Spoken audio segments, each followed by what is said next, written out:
So you want to get started with 3-rail O-gauge trains. That's great, but it can get a little bit confusing because there's all sorts of different types of trains, different types of track, different control systems. It can get really overwhelming really fast if you're just starting out and don't have some sort of a guide to go off. Good news, that's what this is.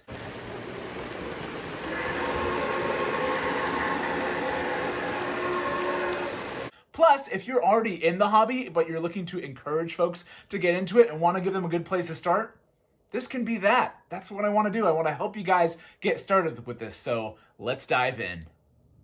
The most exciting thing about model trains are the locomotives pulling them. But it's really easy to purchase one of these first before you have things figured out. So before you make a rookie mistake, you've got to consider the space you'll be using. I've made a video that I have linked on screen here about making use of the space that you have. But essentially, in a nutshell, you've got to make sure that the curves that you can use can accommodate the types of locomotives you're going to be running on them. Because if you get a big locomotive, and then you have tracks that are narrow in curve, like this 036 that I have running around here. 036 meaning that the measurement from the center rails is 36 inches end to end. This is a pretty tight turn. Big locomotives typically need a wider diameter curve to be able to go around. So, starting off with something big and exciting, but then realizing that you have a smaller space to work in is gonna be a bit of a downer because you've essentially purchased a gigantic paperweight. So, whether you're on the carpet or up on a table or whatever, you want to figure out some sort of track plan to where you're going to run the trains before you purchase a locomotive. Figuring out that track plan can be as calculated as, using software to plot things out in your room and figure out what size curves that you're going to need. Or it could be just as easy as picking up some track and setting it up yourself and figuring out where things fit.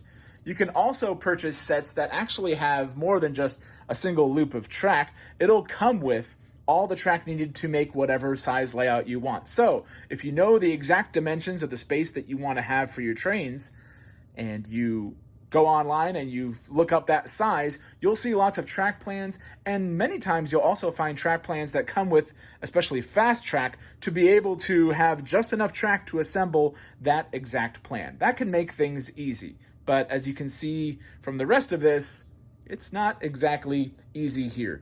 I set stuff up on the floor first and measured it all out, and then I built this custom table and then put that track essentially on top of it. There's not really a wrong way to do it as long as you're methodical about this, because getting the track right is the most important thing, because again, it doesn't matter what size trains you have if they can't traverse the layout that you have planned for them. Now that you've got some sort of track plan, it's time to get some locomotives. There's all sorts of different manufacturers, and whether you're looking at pre-owned stuff or new stuff, there's a wide variety of prices and features that are out there. Now, if you're looking to get started, getting the most fancy, most equipped, craziest sort of locomotive out there might be a bit overkill. It might be better to get started with either like a starter set type of locomotive, or to go pre-owned and just go with something that is going to have simple features that you can then build upon and get into.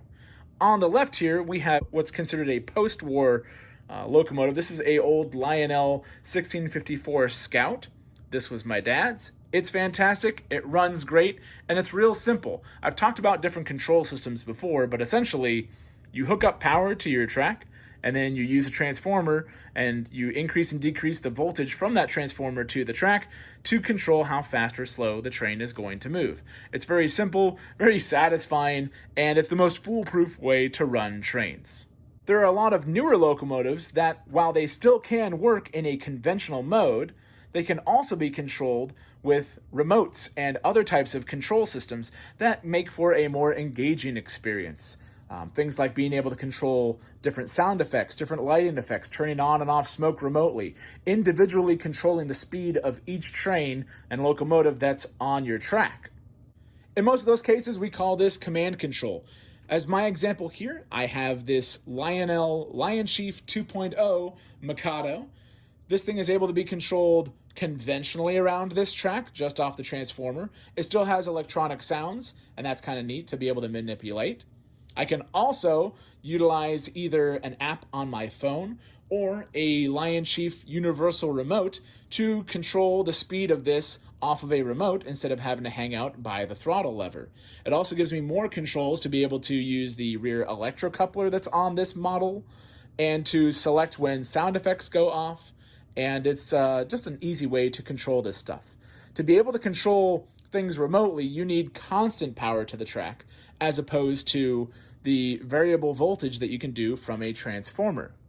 So if you start with a layout that just has a transformer that you can turn on and off and change the speed of this guy, you can just give it full power on the track and then utilize this in a command environment because all it needs is constant power to the track. That's actually a great way to build upon what you're already doing. Get started with conventional, and then if you want to have more features, you can have Lion Chief or other types of control systems that will allow you to utilize more features from these more modern locomotives. But both are fun.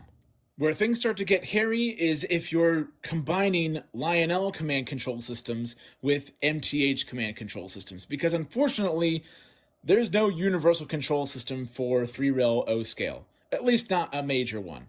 All of Lionel's stuff is going to work with all of Lionel's trains and Lionel trains only. All of MTH's stuff is going to work with MTH's stuff only, which is unfortunate. But it's at least important to know because mixing and matching isn't impossible, but especially if you're starting out, typically just choose the one that's making more of the trains that you're interested in purchasing and go with that one. You can wire up your track to be able to use command control for both MTH and then also for Lionel. They'll need their separate control systems, but you can do it. It just, again, gets a little bit hairy. But if you're getting started, we're looking for simplicity. And when it comes to simplicity, in my opinion, if you're looking at command control, there's a lot more options and a lot of stuff out there for Lionel. It's what I'm running here on the secondhand Overland, our O-gauge railroad that you see down here. And I don't really have a shortage of engines that I can choose from with this. And a lot of those engines are very versatile as well. They can make their way around all my weird turns.